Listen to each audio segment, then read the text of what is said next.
27 anyos nga babae nanguhag sisi na kuryentihan patay dito sa Pinamungahan. Reports June Catur. XFM Police Report. Police Report.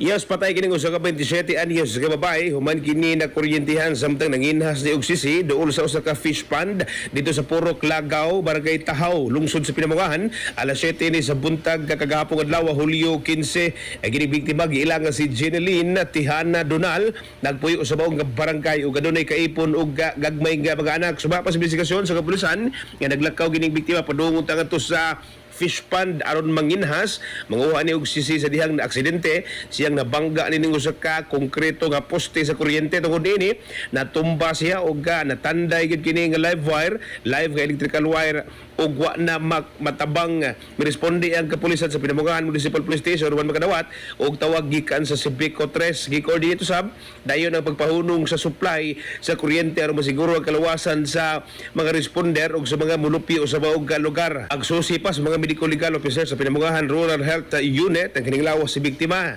nakaangko ni og mga paso tungod sa kuryente apan gideklarar kini nga patay na sa baog lugar. Dugang pa investigasyon na sayran nga kining poste sa Civico 3 matakilid tungod sa humok nga yuta sa fish pond. Diin kini gitukod tungod ini ni laylay na ni us-us kini mga linya sa kuryente og nahimong peligroso na noon sa mga muagi sa baog dapit giawhag usab aga Civico 3 sa paghimo dayon og kagayag mga lakang aron di na mausab pa o di na masubli ang susama nga insidente. Mga katropa, yung kalimot pagtumarog sa Anton Vitamin C, ang alkalain nga vitamin C. Alang sa kayusang Pilipino para sa Pilipinas sa iyong katropa, June Catorex sa family. XFM Report.